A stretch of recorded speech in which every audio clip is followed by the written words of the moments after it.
hahimbazwe kandi hashimwe umwami. Paulo yandikira abaroma yuko tuniha tukanihira hano ku isi mu kurindira ko tuba hafi y'umwami. Abaroma 8:23. Igihe turirimba cyangwa iyo twumviriza indirimbo z'ubwiza, twifuza n'imitima yacu yose yuko uwo munsi woshika wihuse. Birakwiye yuko tuvuga tuti ngwino vuba mwami Yesu. Ivyesho Yohana 22:20. Birashoboka yuko ibyo bizosubira gufata ikindi gihe kugira ngo dushikire iyo mero, ariko bizoshika kuko biranditse. Isaha izoshika aho tuzoba dufise icifuzo nk'ikiraho tukavuga gusa tuti ngwino vuba mwami Yesu. Ntitube tucumva ko tuguwe neza hano ku isi. Muri kino gihe biracagendeka, turacamira neza buke buke. Birashoboka yuko tutemeranya n'ibintu ibi canke ibindi, ariko reka tuvuge tube imvuga kuri. Ninde ubu yobashaka kuduga by'ukuri akaduga ku mwami? Bamwe bari ngaha, nivyo bamwe bamaze kuba bari ngaha. Ndiyumvira ko ku mwene data yarashaje, yaramaze kurenza imyaka 80, kandi misi yose yagomba yigisha ingene ijuru ari ryiza. Hanyuma igihe urupfu rwashatse kumutwara hariya, yakoze byose kugira ngo abantu bose basenge ngo Imana ntiyumureke ngo agende. Imbere yaho byose byari byiza, hanyuma ageze ko agenda aho ibintu byose ari byiza, ntihashaka ku giciro na kimwe, yashaka kuguma hano. Ntibikwiye kumera nk'uko kuri twebwe. Amajambo yacu, intahe zacu n'ubuzima bwacu bitegereza kuba ari bigenda bihuza. Igihe tuvuga tuti mwami turagukunda, ibyo bigomba kuba ari iby'ukuri.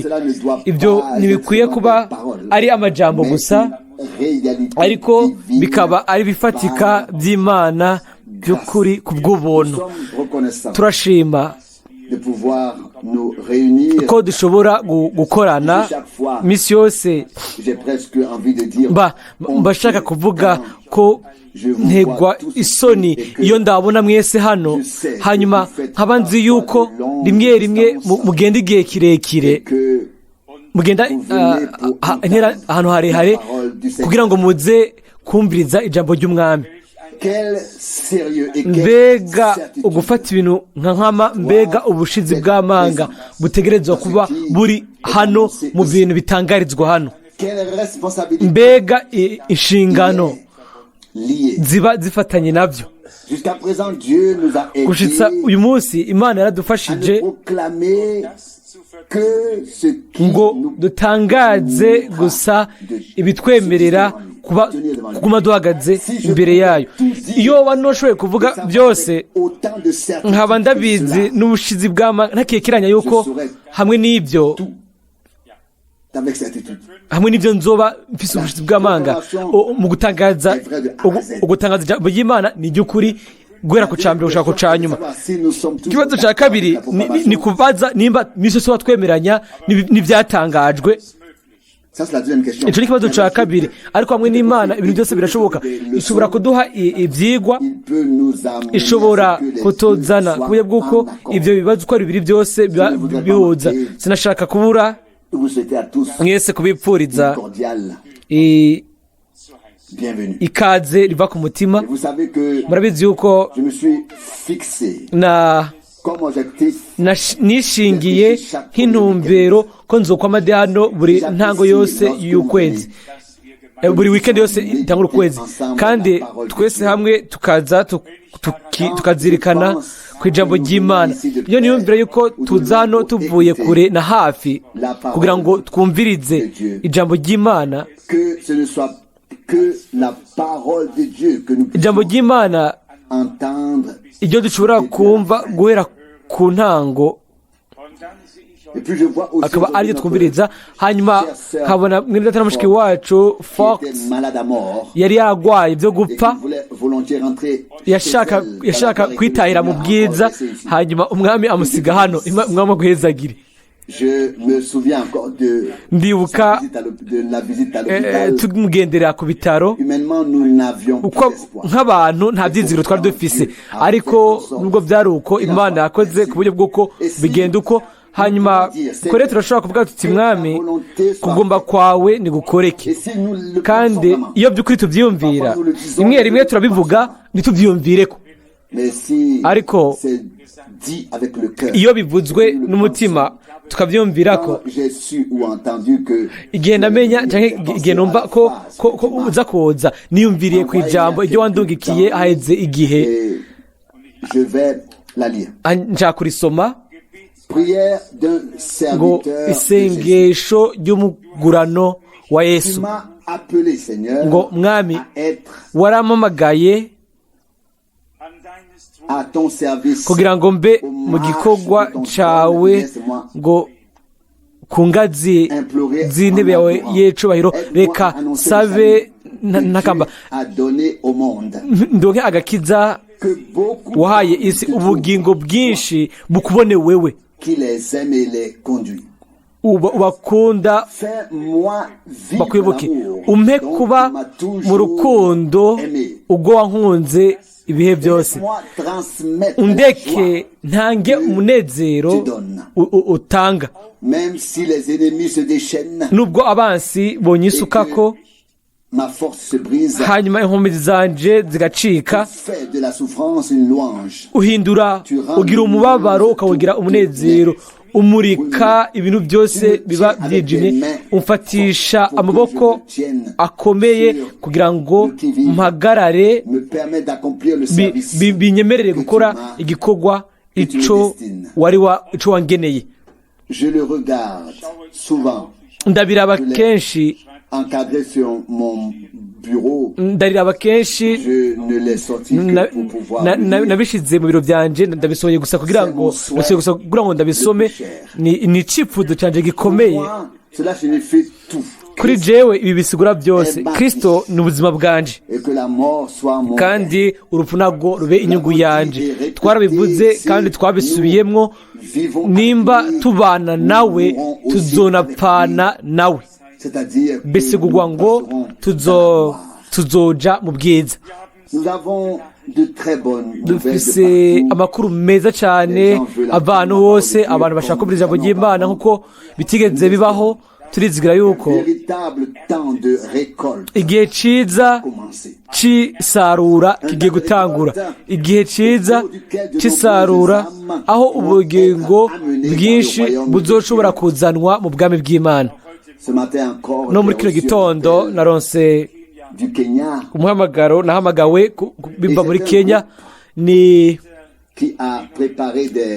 umugwi wateguye ibikorane imbere mu gihugu bitaraba amadini, bateguriye ibikorane Brigham, Osborne, abo bantu bose bafite amazina akomakomeye. Hanyuma bumvise havugwa ubukozi Imana yampaye, hanyuma inshuro nyinshi bakunze kunsaba. Uyu munsi bansabye mu buryo bambaza yuko mu buryo bukomeye yuko noza hariya muri weekend ya kabiri yo mu Kuwa Gatatu, ngo ishengero rinini nk'uko bitigeze kubaho. Imana yugurura imiryango, Imana yugurura imiryango.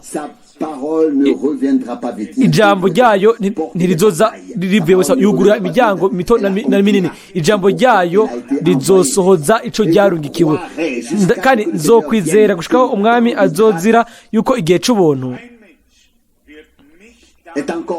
kiracyari ngaha. Nta muntu n'umwe yoshobora kunyemeza yuko igihe c'ubuntu camaze kurangira.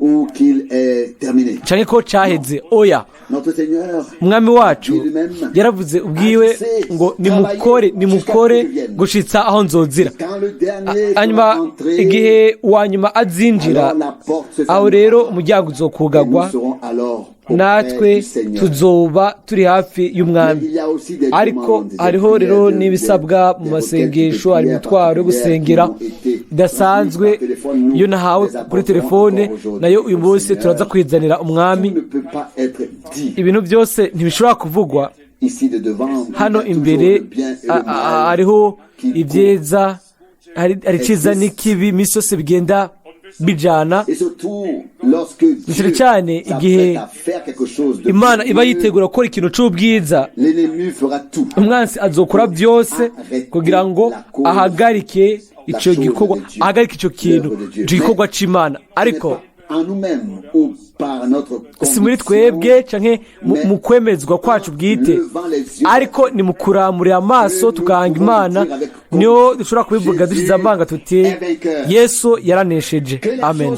Ibintu bibe nk'uko nyine biri. si nous sommes devenus la semence d'Abraham, Niba twacitse urubyaro rwa Aburahamu kubw'ubuntu, nous ne regardons pas à ce qui est sous nos yeux, ntituzoraba ibintu biri imbere y'amaso yacu, mais à ariko celui tuzoraba kuri uriya fait la promesse. yatanze isezerano. Et nous le regardons avec foi. Tukabiraba mu kwizera, mu kwizera tukamuraba uyo nk'aho tubibona, hanyuma tukaba mu kwemezwa Qu'il accomplira ko azosohoza neza ibintu byose yasezeranije. Romains 4. Abaroma 4:21. Nta kundi kuntu vyogenda. Ukwizera Imana biba bifatanye n'amasezerano ayo yahaye ubwoko bwayo mu ijambo ryayo. Nous ne connaissons pas Dieu autrement. Nta kundi kuntu tuzi Imana Le Dieu fidèle nk'Imana yo kwizigirwa, inyakuri, et ne veut manquer à sa parole. idashaka kandi idashobora kubura ku ijambo ryayo ngo irihindure ubusa. Ariko nk'uko twakunze kubisoma kenshi mu Baheburayo, Il a ngo confirmé par un serment yabyemeresheje indahiro ya bishimagiye n'indahiro ngo imigabo yayo idahinduka. Ndategereza kumbura kubisoma ibyo ni ugukomezwa mu kwizera uko, nous en avons tous besoin. kandi twese turabikeneye nubwo rimwe rimwe tuba twibaza yuko ngo bigenda uko nyine, ariko twese turakeneye ugukomezwa bikomeye mu kwizera kwacu. Mu Baheburayo igice cya 6 Il y a hariho ayo majambo y'ubwiza. Abaheburayo chapitre 6 igice et plus précisément cya 6 verset neza neza ku murongo wa 15. Hébreux 6 du verset Abaheburayo 6:15. C'est ainsi que cet homme niko byamubereye uwo mugabo amaze kwihangana ahabwa ibyasezeranye. lui avait été promis. Verset 16. On sait que Umurongo wa 16, kuko abantu bagira indahiro ubaruta, et que le serment leur sert no mu mpari zabo zose indahiro irengeje ikaba ariyo izeraheza. verset 17. Umurongo wa 17, nicyo cyatumye Imana kuko igomba kurushiriza kwereka abaragwa b'ibyasezeranywe ingene imigabo yayo idahinduka,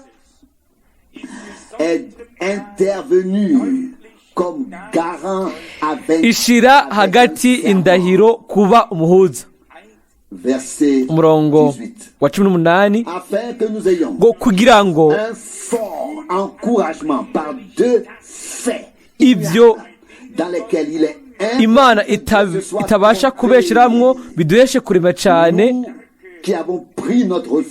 kugira ngo bibiri bidahinduka, ibyo Imana itabasha kubesheramwo biduheshe kurema cyane, twebwe abashitse mu buhungiro nibwo kubangiriza ibyizigiro byashizwe imbere yacu.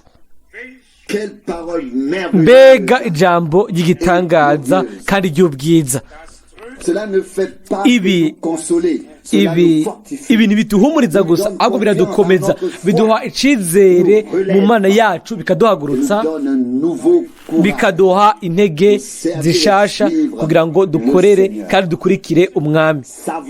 Kumenya ko kuko yabisezeranye Aburahamu hanyuma ikabisohoza, izobikora kubwo buntu mu bizera bose.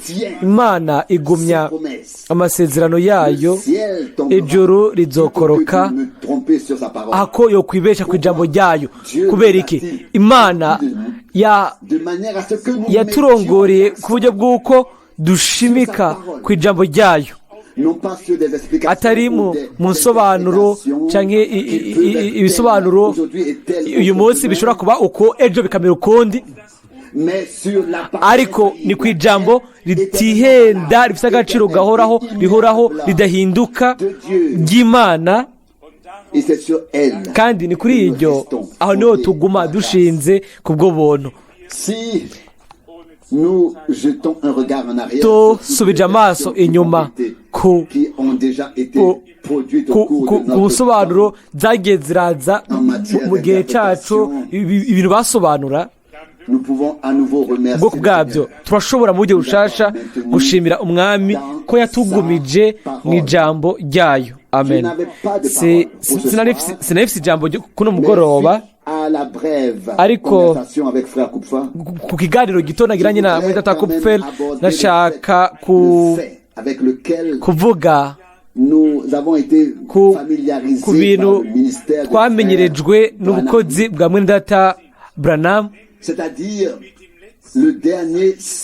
bisigura ngo ikimenyetso cya nyuma icyo Imana yahaye ishengero ryayo, nk'uko kiriya gihe kera yabihaye Abisirayeli n'Abanyasamariya, Abanyasamariya, hanyuma no mu gihe cya Aburahamu igahishura ibyumviro byo mu mutima. Murabizi neza hariho abene data bagenda ibubamfu n'iburyo bakarenga igishinga cy'ibyanditswe byera, kandi nimba handitse hano ngo mu minsi iyo umwana w'umuntu azishuriramwo, igihe Mwene Data Branham abifatira ko baca bavuga ngo murabona ngo yari we.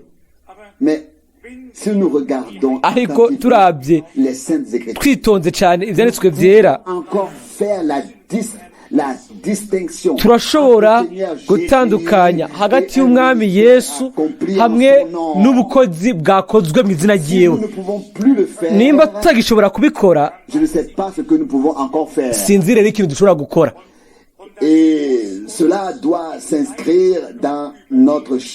Ibyo bigomba kuba byanditse imbere mu mubiri wacu no mu maraso yacu, bigomba kwinjira mu mwemu yacu no mu mwemu w'ubugingo bwacu, imbere no mu magufa no mu misokoro, kugira ngo tugume dushikamye duhagaze mu ijambo ry'Imana ibihe byose.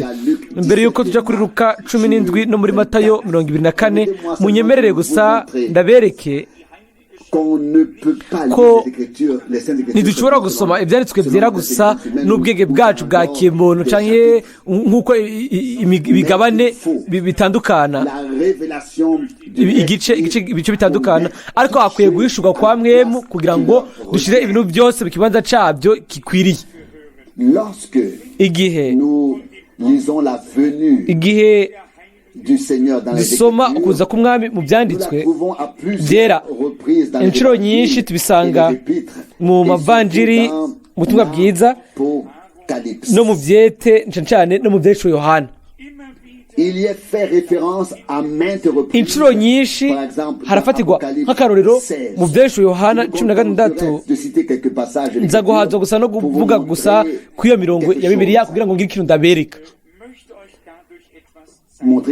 kugira ngo ndabereke ikintu. Ibyesho Yohana 16 umurongo wa 15, ehe ndaza nk'igisuma, hahigwa uba maso akazigama impuzu ziwe, tout nu et ngo ntagende amenya bakabona isoni z'ubwambure bwiwe. c'est ce qui est écrit ici. Ibyo dans Apocalypse. byanditswe hano mu byesho Yohana 16 umurongo wa 15. En fait, nous aurions déjà lu Mu bisanzwe au chapitre 14. twari gushobora gusoma mu gice cya 14 reka ndabikora ubu kugira ngo Pour que nous ne nous mettions pas sur kugira la ngo plus. Apocalypse ibi nabyo ntitubikuremo byesho Yohana 14 ngo kandi mbona igicu cera no kuri kino gico ukibyagiye ko asa n'umwana w'umuntu yambaye igitsibo c'izahabu mu mutwe Et dans la main une kandi faucille afise tranchante. umuhoro ukarishe mu kuboko n'ibindi Nous n'ibindi. lisons maintenant le chapitre Ubu rero turasoma 19. igice cya 19 Ici, hano le festin des noces. hano amazimano y'ubukwe aravugwa duhereye ku murongo wa mbere Après cela, ngo hanyuma y'ibyo numva mu ijoro ikimeze nk'ijwi rirenga ry'ishengero ryinshi qui criait riti dans le ciel, Alléluia, haleluya, salut, la gloire. agakiza n'ubwiza n'ububasha n'iby'Imana yacu n'ibindi n'ibindi n'ibindi n'ibindi. Hanyuma haranditse ku murongo w'icenda Il me dit, écrit, ngo umumarayika arambarira ati andika uti hahigwa abatorewe gutaha ubukwe bwa wa mwagazi. ici, Hano pas de noces. amazimano y'ubukwe aravugwa Voici, imbere voici, je viens. Voyez, ngo il ngo vient murabona avec les ngo nuées. ehe ndaje azananye n'ibico minsi yose hakerekanwa ikirango Le festin des noces. tuba twandikiwe. Hanyuma Apocalypse, hano chapitre ibyesho Yohana 21 tugasoma ku murongo wa mbere ngo mbona ijuru risha n'isi isha. Ibyesho Yohana 21 umurongo wa mbere. Puis, Hanyuma hano haranditse umurongo wa mbere ngo mbona ijuru risha et une nouvelle terre. n'isi isha Car le premier ko ciel ku et la ijuru première rya terre mbere n'isi ya mbere disparu, byari et byagiye la mer aussi n'ikiyaga n'existe nticyari plus. kikiriho. Alors, Rero, si nous observons iyo la séquence turabye dans le chapitre 19 des ingene versets 1 à bikurikirana 10, guhera mu gice cya mbere à partir du verset 11, le Seigneur descend. guhera ku murongo wa 11 mu gice cya 11 umwami aramanuka intambara ya nyuma ikaba ingabo zose zo mu ijuru zikegerana kuko mushobora kubisoma ku murongo wa 17 ibyesho Yohana 19 hanyuma ibiguruka bikaza bije kurya inyama z'abakomeye abahambaye kuko umwami aba yamaze guherahezanya n'urubanza agaherahezanya ibintu byose n'intambara nako ibintu byose. Hanyuma 20 ibyesho Yohana 20 hakavugwa ukuganza kw'imyaka igihumbi. Hanyuma ku murongo w'indwi hakaba handitse ngo igihe iyo myaka igihumbi izoshira satani azorekugwa ave mu ibohero ryiwe. Hanyuma hakaza urubanza rwa nyuma ku murongo wa 11 ibyesho Yohana 20 ni kwerezo. Hanyuma ku murongo wa mbere w'igice cya 21 hakavugwa ijuru risha n'isi nshasha. Hanyuma ku murongo wa kabiri akavugwa Yerusalemu musha umugwa wera wororoka uva mu ijuru ku Mana witeguwe nk'umugeni asharizwa umugabo wewe. Hanyuma rero nimwotangara na gato inyuma y'ibi bintu byose ndabasomeye mu buryo bushasha mu gice cya 22 ibyo nabasomeye imbere y'ibyo twasomye muri bice byose. Mu 22 hano turasoma ku murongo wa 6 ibyesho Yohana 22 umurongo wa 6 arambarira ati ayo majambo nayo kwizerwa nayo kuri kandi umwami niyo Mana igera imwemu z'abavugishwa nayo yatumye umumarayika wiwe kwereka abagurano biwe ibigira bibeho vuba. Umurongo w'indwi kandi ndaza vuba hahigwa witondera amajambo yavugishijwe yo muri iki gitabo. rero ushatse kugenda uko ibintu bikurikirana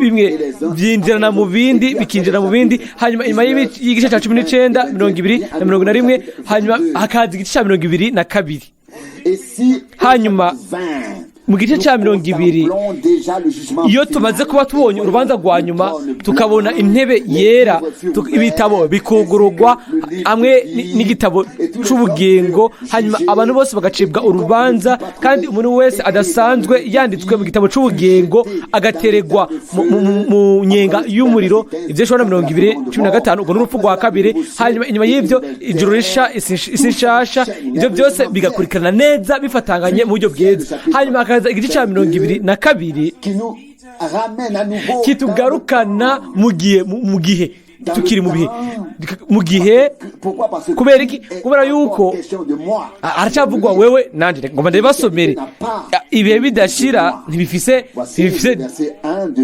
jewe hano Jesho 22 umurongo wa mbere aravuga ngo anyereka uruzi rw'amazi y'ubugingo rubonerana nk'icirore ruva ku ntebe y'Imana na wa mwagazi, hagati y'irango rya wa mugwa hakurya no hakuno y'ugoroze hariho igiti c'ubugingo cera 12 mu mwaka kikera rimwe uko ukwezi gutashe, ibibabi byaco byari ibyo kuvura amahanga. Ibi nibyerekana neza ijana ku ijana ibizoba biri mu kuganza kw'imyaka 1000, amwe no kwemezwa kuzuze ntakuka yuzuye kandi ijana ku ijana. Ndashobora rero kubazana mu byesho hana muri Ezekiyeli 47 hari aya majambo nyene, ariko mvuze somye iyi mirongo y'ibyanditswe kubwiye impamvu itomoye ikurikira, kugira ngo tubone ko nidushobora gusoma Bibiliya nk'igitabo cyangwa nk'ikinyamakuru runaka, ariko dutegereza kuba dufise ububasha duhabwa n'Imana kugaragaza inama y'umugambi w'agakiza w'Imana yacu nk'uko bikwiye. Hano muri Ezekiyeli 47 shaka kubasomera imirongo iraba ni byahishwe hano 22, ibyo ni muri Ezekiyeli 47 umurongo wa 12 bihuje ni byahishwe hano 22 ngo kandi ku nkombe z'ugorozi hakurya no hakuno hazomera igiti cyose cyama ibiribwa ibibabi byabyo ntaho bizokabirana, kandi nibyo byama ntaho bizobura, bizohora byera bijana n'ukwezi uko gutashe. Mbega twasomye ibintu nyene mu byesho Yohana? Ego neza, ijambo ry'Imana misi yose rirahuza. Ubu rero reka turabe rero kucegwa cyo mugoroba twihuta tuje muri Luka 17. Ndabigambiri ni ibintu nkoze ngambiriye nibijanye n'inyigisho ngomba kuvuga bukebuke. Iyo tuvuga ubutumwa bwiza birakwiye ko ikintu kiza hakaba ari nk'umuriro, hakaba ari no gushusha ibinezereza, ariko iyo turiko tugaragaza ibintu biraba icigwa c'ubuhanuzi canke c'inyigisho bikwiye gukorwa mu buryo butomoye kugira ngo uwanyuma yaje ashobore gukurikira nawe atahure. Gushimika muri Luka 17 ibyo Mwene Data Frank yashimikako biri mu mirongo gushika ku 30, ariko kubwo kwitwararika ukuri cyane ngomba gusoma imvugo yabyo yose ukweri. Murabizi yuko igice cya 30 iminsi yose camye kigaragazwa nk'uko byari mu byeshuhana nk'uko biri mu byeshuhana 10 umurongo w'indwi iminsi yose washigwa imbere y'indi mirongo yose. Ariko murazi uko bimeze kuri twebwe muri kino kibanza, dushaka kumenya imvugo yabyo.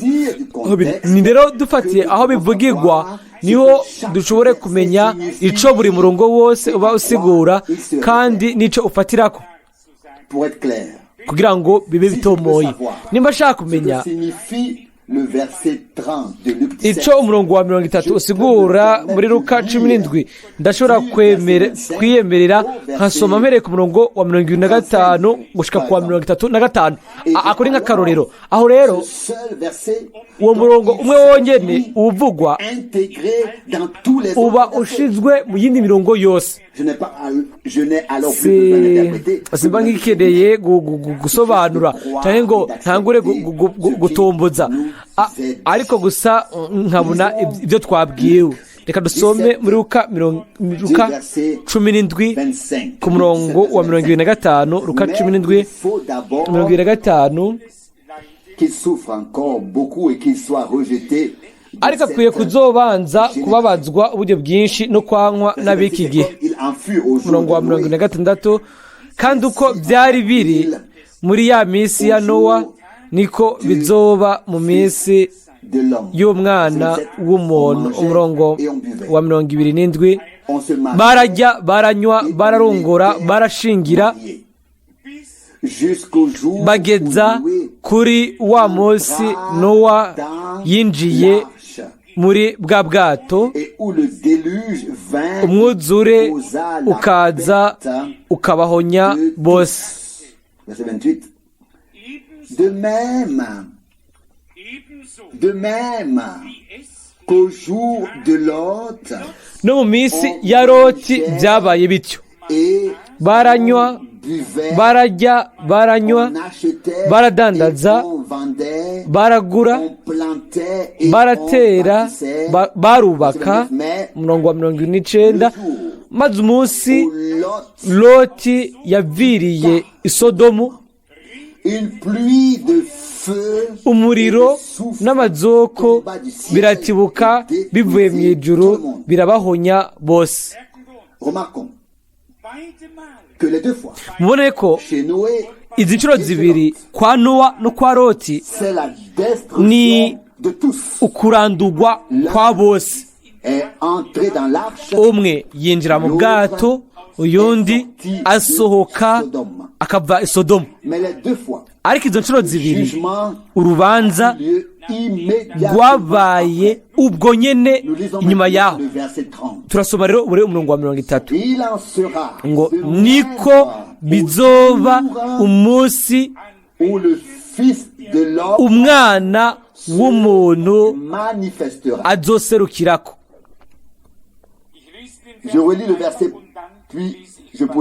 Ndasubiramwo gusoma umurongo hama mbandanye gusoma kwanje ngo niko umurongo wa 30 ngo niko bizoba umunsi umwana w'umuntu azoserukirako. Umurongo wa 31. Uwo munsi uzoba ari hejuru ku nzu, ibintu vyiwe biri mu nzu ntaze yururutswe no kubisahura, n'uri mu murima nuko ntazasubire inyuma. Umurongo wa 32. Mwibuke mukaroti. Umurongo wa 33. Uzogerageza gukiza ubugingo bwiwe azobubura, ariko uzoheba ubugingo bwiwe azoburokora. Umurongo wa 34. Ndababwire muri iryo joro abantu babiri bazoba ku buriri bumwe, umwe azojanwa uwundi arekwe. Umurongo wa 35. aho abagore babiri bazoba ariko barasera hamwe umwe azojanwa ubundi arekwe. Umurongo wa 56, aho babiri bazoba mu mirima umwe azojanwa ubundi arekwe. Umurongo wa 37, abigishwa baramubaza bati bizoba hega mushinga ntahe? Arabishura ati aho umubyimba uri hose niho ibinyakabaka bizokoranira. Imvugo iratomoye. hariho ubufatanye hagati y'umwana w'umuntu. Ibyo nza kuvuga mu byigwa bitatu. Icya mbere, igihe umwana w'umuntu yigaragaje. Ubwa kabiri, igihe muzobona umwana w'umuntu aje ku bicu. Umurongo wa gatatu, igihe muzobona ikimenyetso cy'umwana w'umuntu mu ijuru. Birakwiye gutanduka ibyo bintu byose, kubitondeka muri Bibiliya, bigatondekwa muri Bibiliya kugira ngo hamenyekane ni mu yihe mvugo mbega byandikiwe. Hano muri Luka 17 ibi bisa n'ibitomoye kuri twebwe twese. Hariho Nowa, Imana yamuhishuriye ibigiye kuba. Yari umuhanuzi, yaraserutse aserukana ubutumwa. Hanyuma icyo gihe cy'ubutumwa, aho hubakirwamwo ubwo bwato nyine byaraheze. Hanyuma Nowa yinjira mu bwato. Hanyuma iyo minsi iragenda, iminsi indwi irahera. Hanyuma nyuma y'iyo minsi indwi ukuranduka kuraza. Ntibyari bijyanye n'ibisobanuro cyangwa ari ubutumwa, ariko cyari igikorwa cy'Imana kuko bihuje n'ibintu yari yaravuze. Ni kuvuga ngo ko imvura yari igiye kuzogwa. Nta muntu n'umwe yazungurutse ubwo bwato avuge ngo bakondwa ngo hari ikintu ashaka kubabwira ngo ubu rero ngo ni muri abi inkuru. Ariko ni babyumvise, babaye banabona ibiriko biraba. Ni kuvuga ko ijambo ry'Imana ryasohoje uko riri. Icyo nicyo kintu nyamukuru, atari mu gusobanura ariko mu gusohoza uko biri kw'ijambo ry'Imana. Mbega byageze gute mu minsi ya Aburahamu na Loti babanye igihe kigera cyo kimwe? Aburahamu we ntiyari i Sodomu, Loti nawe yahamagariwe gusohokayo. Ariko byagenze gute? Uwo munsi nyene, uwo umunsi Loti asohoka i Sodomu, habaye imvura y'umuriro n'amazoko.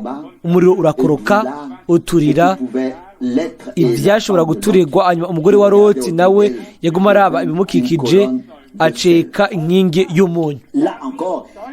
Naho nta bisobanuro byari bihari, nta bisobanuro byari bihari, ariko hari ugusoza uko biri ku byo Imana yari yavuze. Nibyo canke sivyo? Aho rero dufise isezerano ry'umuhanuzi muri Malaki biraba ukuza k'umunsi w'umwami uzoturira nk'itanure. Abanyakibi, abantu batagira Imana bazomera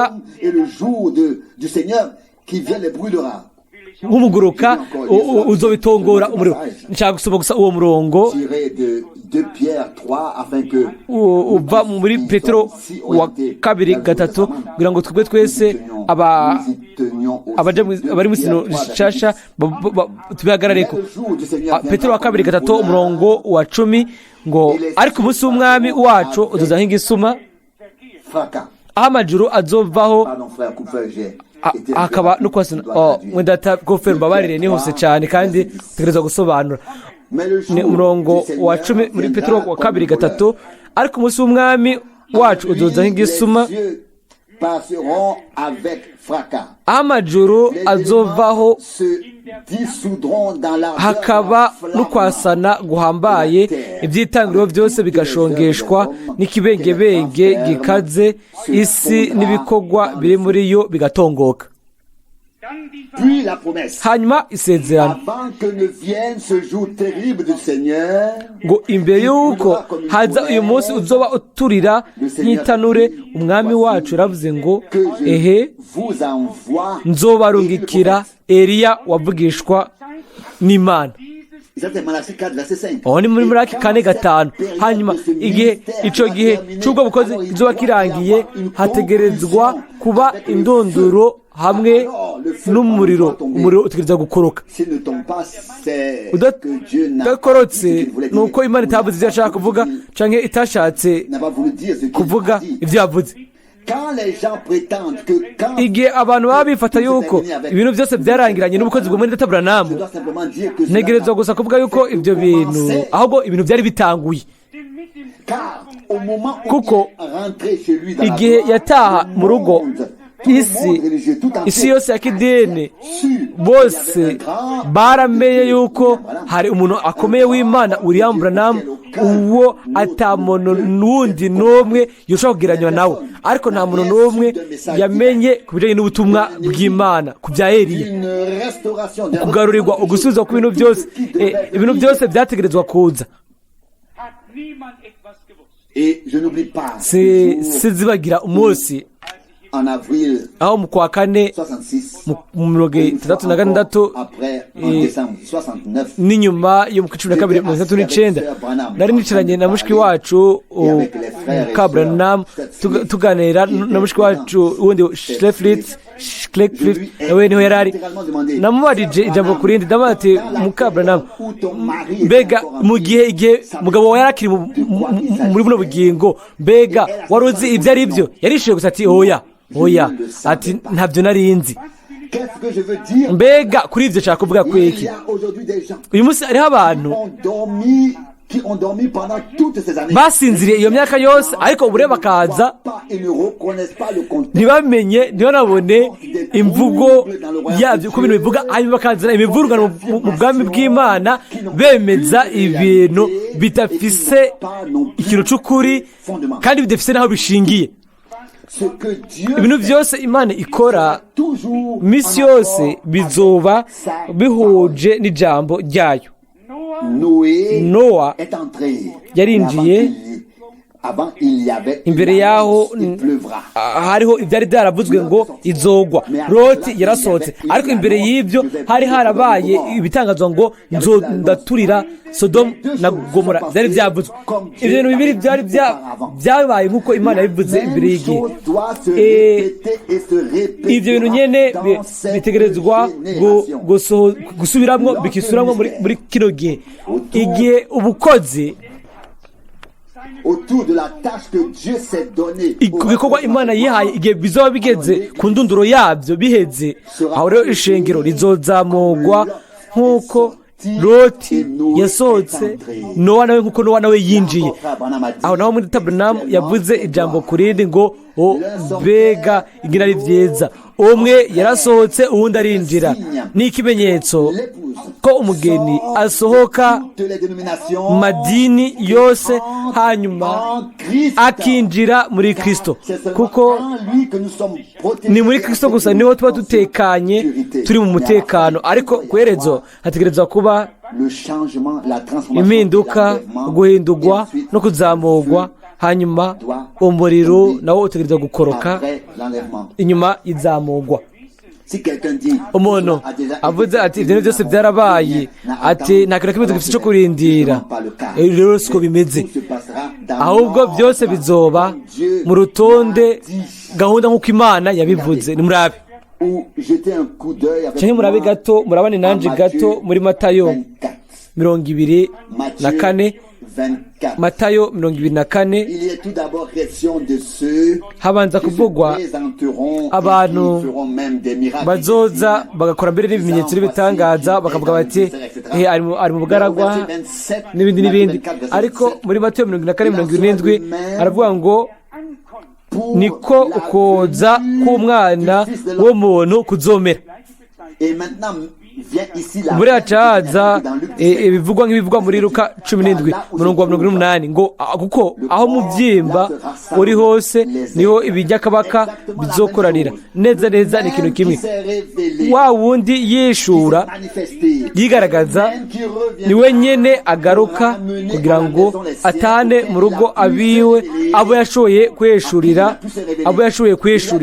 Hariho itandukaniro canke harimwo igihe gicamwo gito hagati yo guhishurwa no gutahukana mu rugo biciye ku izamurwa, hagati y'ibitangazwa bikagaragazwa hanyuma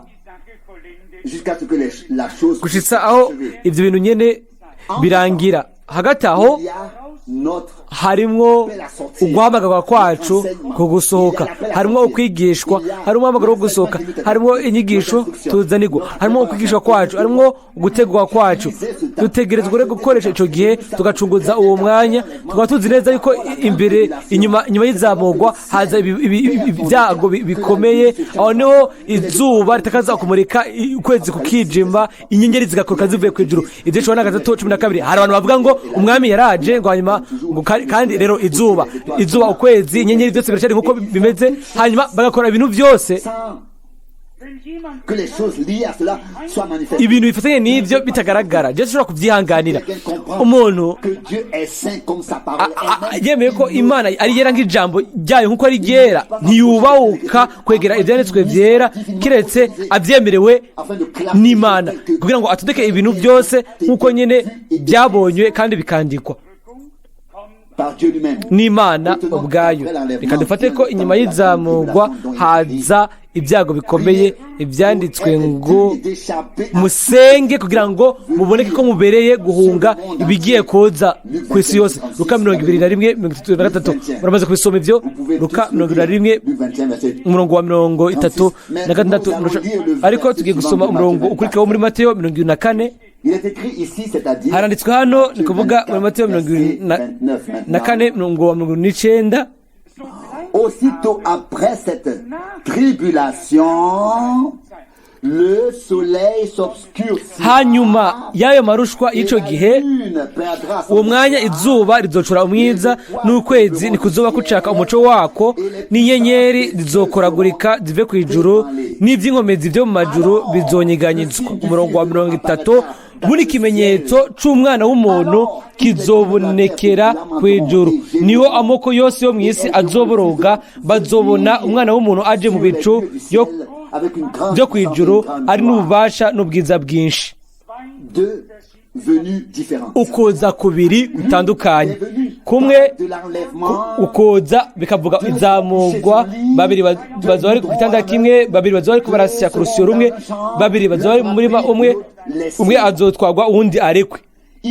Hano ibikurikira inyuma y'ibyago bikomeye bijanye no kuza ukwiwe agarutse mu Bayuda. Mureke ibyo ndabibasomere mu buryo butomoye mu ijambo ry'Imana kugira ngo mubone aza imbere y'ibyago kugira ngo adutware mu rugo. Hanyuma iyi gahunda y'Imana y'igitangaza ikora ku buryo bw'uko ni nyuma gusa y'ibyago byabaye niho izuba n'ukwezi bitakaza umuco wabyo, inyenyeri zigakoragurika, ivy'inkomezi vyo mu majuru bikanyiganyizwa. Naho niho haca handikwa ngo umurongo wa 30, buni kimenyetso c'umwana w'umuntu kizobonekera kw'ijuru, niho amoko yose yo mw'isi azoboroga.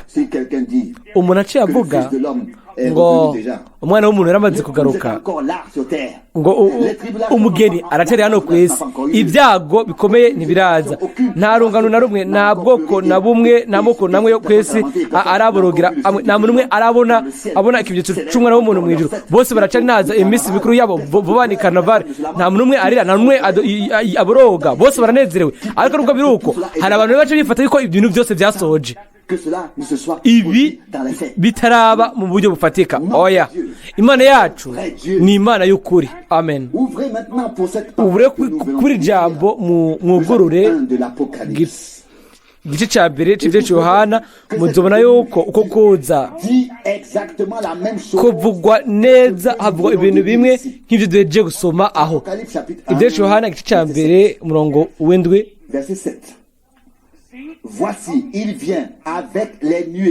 Arazanana n'ibicu kandi ijisho ryose rizomwibonera, n'abamucumise bazomubona, kandi amoko yose yo mu isi azoborogeshwa nawe. Niko biri. Amen. Ariko aha abaje nk'ushobora byose, mureke ndabasomere umurongo w'umunani. jewe ndi arufa na omega, niko umwami Imana igize, iriho kandi yamyeho kandi igira ize, niyo ishobora byose. ntibishoboka ko twoca iruhande ibintu byose. Mbega umuhanuzi Zekariya aravuga iki? ngo bazokwitegereza uwo bacumise, kandi ubwoko bwose, amoko yose azorira, buri muryango wose uzorira ukwawo. Zekariya 10:12. muri biriya rero ibintu byose biratondetse bimeze neza. munyizere ibi bintu birandengera ingene abahanuzi n'intumwa haba mu mavanjiri, mu butumwa bwiza, haba mu izina rya kera na rishasha, ingene ibintu byose mu buryo bw'igitangaza, mu buryo buhuza, biba bitondetse mu buryo bwiza. Gusa dutegerezwa kuba duhuza, nuko guhuza kw'Imana. ibyo ntibikoregwa na hano, ntibira mu mutwe, ariko bitegerezwa gukorwa mu mutima na mpwemu yera. igihe umwami azogaruka agaragarira, abonekera amaso yose, mbere nabo ni kuvuga abayuda abamucumise, kuzoba ari ukundi kuza. ntikuzoba ari ukuza ngo atware umugeni mu izamurwa mu rugo, ariko ngo yishurire ubwoko bwiwe.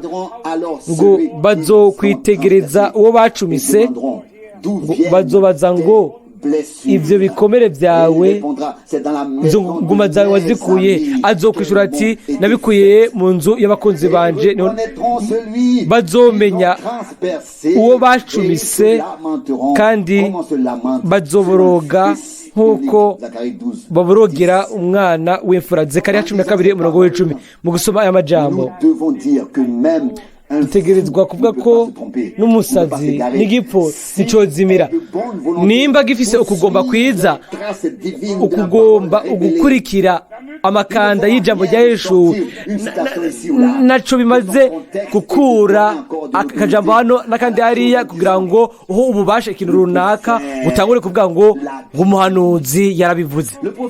umuhanuzi ntiyashatse kugira ikindi avuga, kandi nta kindi kintu yavuze kiretse ibyo Imana yari yaramaze kuvuga biciye mu bahanuzi bose n'intumwa imbere yiwe.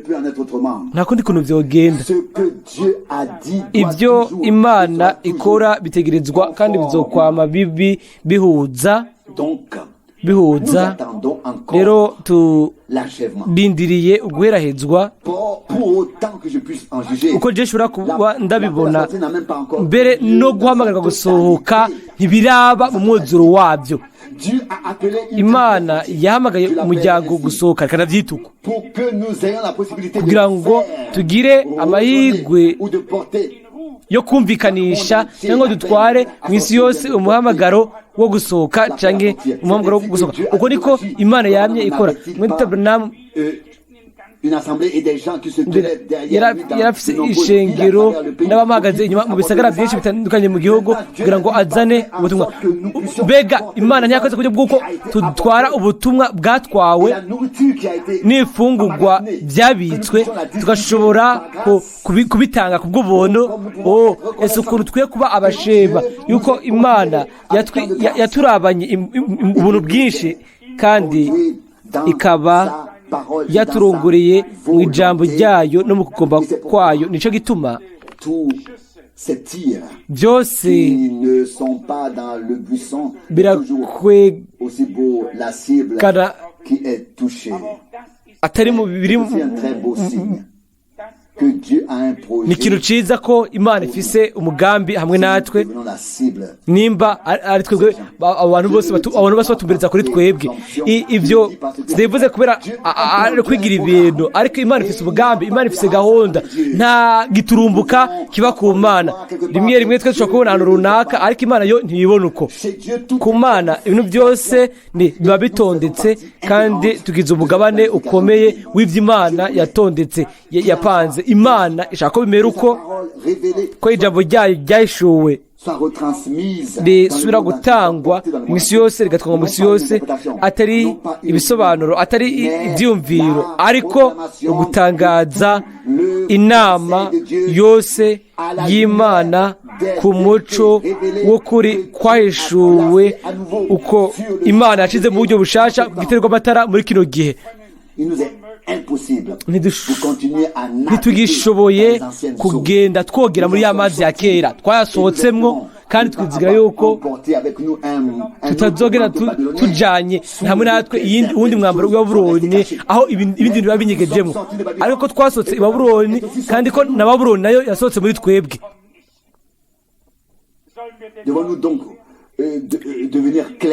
Rero tukaba abatomoye nka mbega ni bangahe basohotse muri Babuloni ya kiriya gihe yo mu bugorozi, hanyuma mu buryo bushasha bagira ukundi gusohoka gushasha, bagafata ibintu vya kera vya Babuloni, hano ubutatu hamwe n'imibatizo yose n'ibindi bintu byose atari vya Bibiliya.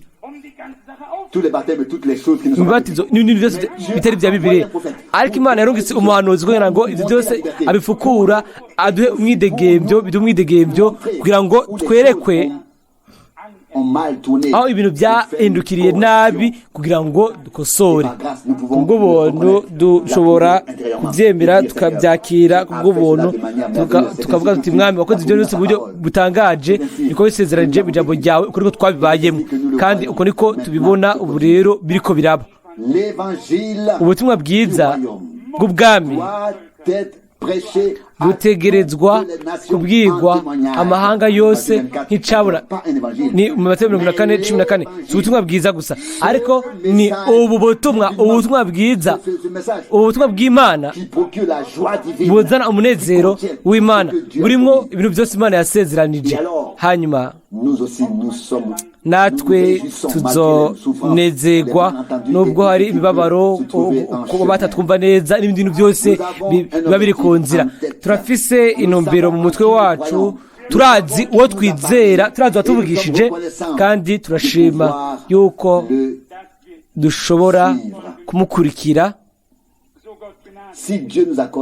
Imana niyatugira ubuntu bwayo, ibyo bintu byose tuzobishira muri gahunda ku bijanye n'inyigisho buke buke, dufashijwe n'Imana. Ntibaze yuko jenza ndano ndi nk'umuntu azi ibintu, nzi nk'ibyo wundi wese azi, kandi nzi bike, ariko bukwi na bukwi umuco uraza, ugumirwa gukaza, bukwi na bukwi ibintu bigatangura kwegerana, hanyuma ntubugishobora gufunga amaso, urayugurura, hanyuma umuco ukadudubiza kuri buri murongo wose wa Bibiliya, ukabona ubufatanye nk'uko Imana yabishatse. Nibyo dutegereza kwemanga ko Isezerano ryose rya kera no mu butumwa bwiza haravugwa abayuda hamwe ni byari bigenewe abanyamahanga, n'ibyabaye kera n'ibyabaye inyuma ya Yesu Kristo, imyaka 70 inyuma ya Yesu Kristo, hamwe no gusamburwa ahanditswe ngo hazohagowe muri ico gihe afise abana bonsa ngo musenge kugira ngo ugakwanyu niko mu rushana n'ibindi.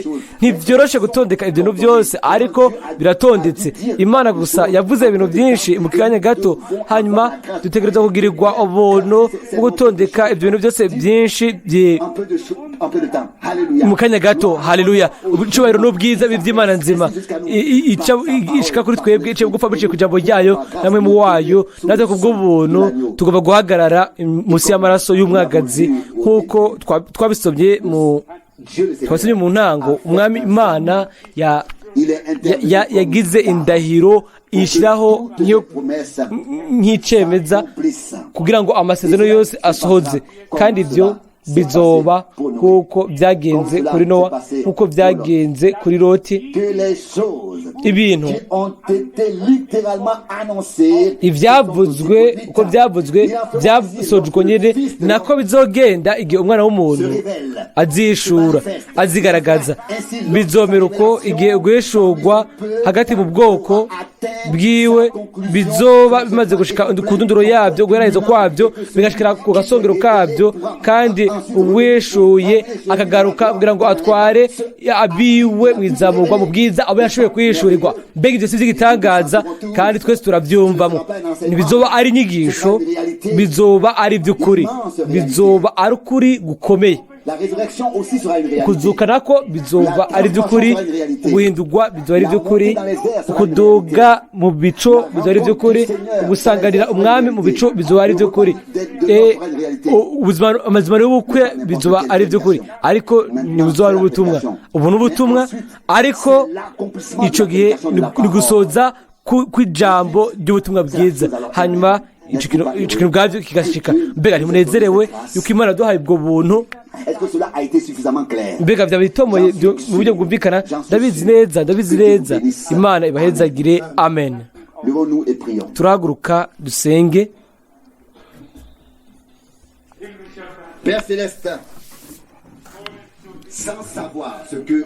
Data uri mu ijuru, ntazi icyo nagomba kuvuga, naje muri kino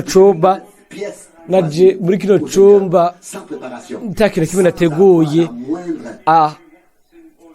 ataciyumviro na kimwe mfise mu mutima cyangwa mu byiyumviro. Mwami, wabonye ubwoko bwawe uburabana ubuntu, uratwigisha, uradukomeza, uradushikamisha. Buri gikorwa cyose cy'Imana gifite uburenganzira bwacu bwo kubaho muri buri koraniro ryose, muri buri gikorwa cyose cy'Imana.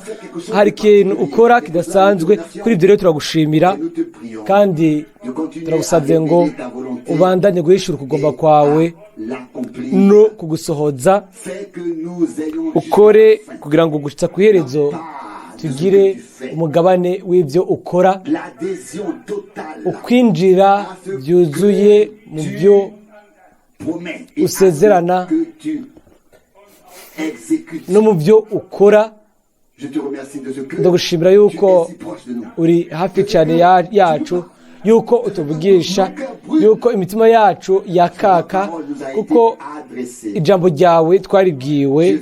Mana yizigirwa, urazi imitwaro yose, urazi ibikenewe byose, urazi ibintu byose bishobora kuba, urazi ibishika. Mwami, twese hamwe turagusabye ku isaha,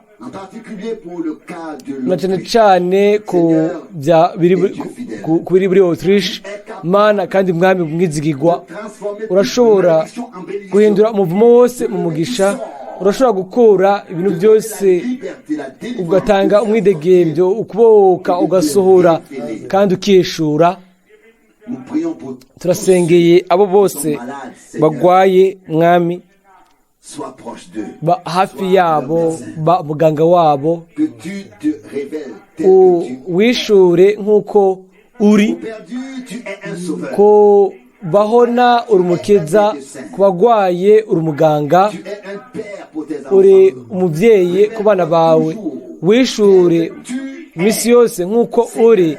Mwami, ndagushimira, turagushimira, wabaye byose muri bose, uratwigisha kandi uraduhanura, uradukangira, uradukomeza, uduhamagarira gusohoka. Turagushimira kubw'ubukozi bw'ubuhanuzi, turagushimira kubwa Mwene Data Branham watanguranye igice cya nyuma cy'inkuru y'agakiza hamwe nawe. Turagushimira kubw'ibyo waturukiye umuhanuzi Eliya imbere yo kuza k'umunsi wambaye kandi ubwawe. Mwami, wanatubwiye ko ubutumwa bwiwe buzobanziriza kuza kwawe kwa kabiri, kandi niko biri. Turagushimira ku bw'ibyo kandi duhimbaza izina ryawe ry'ubwiza. Igihe ubutumwa bwawe buzoba bugeze ku wa nyuma ku mpera z'isi, aho rero umuryango uzugagwa, aho rero uzotugarukana iwacu mu rugo kandi imanza zizokubita iyi si. Mwami turagushimira, turaguhimbaza. Nta kindi kintu dushaka kuvuga. Imbere yacu hari ishusho y'ubwiza.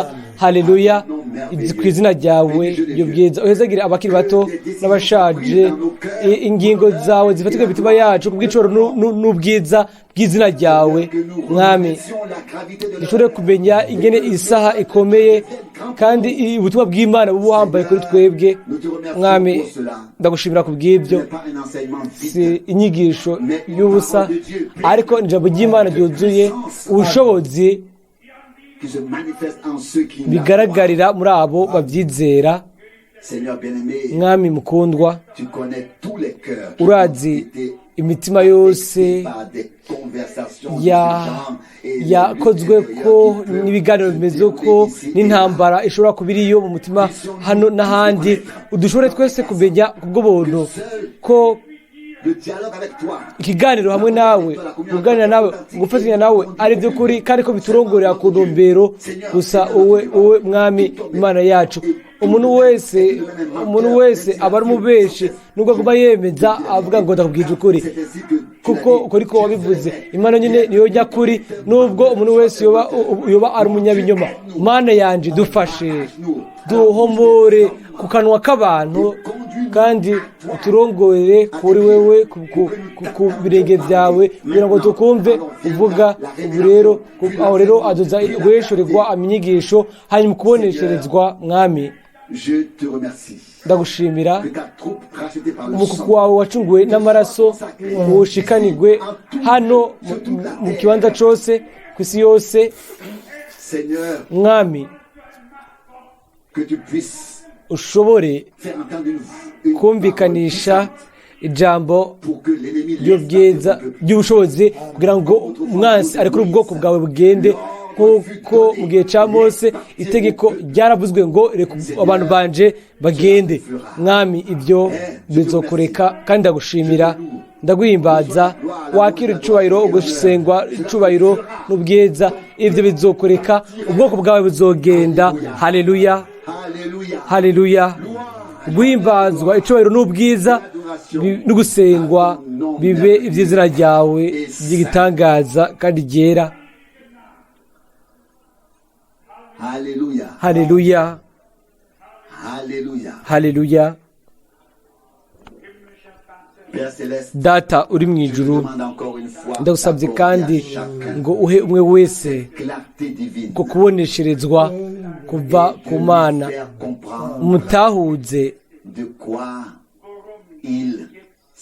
ibyo ari byo ubu bisigurwa ngo aje ku ntambuko imwe nawe n'ijambo ryawe ryahishuwe, agendane nawe n'ijambo ryawe ryahishuwe, ibyama bihoza n'ijambo ryawe ryanditswe. Uri Imana y'ijambo ryawe kandi ijambo ryawe ryabwiwe abahanuzi, wambaye umubiri we nk'ijambo. Mwami turagushimira kandi turaguhimbaza. Wewe n'ijambo ryawe bigaragare muri twebwe ku bw'icubahiro n'ubwiza by'izina ryawe ry'igitangaza kandi ryera.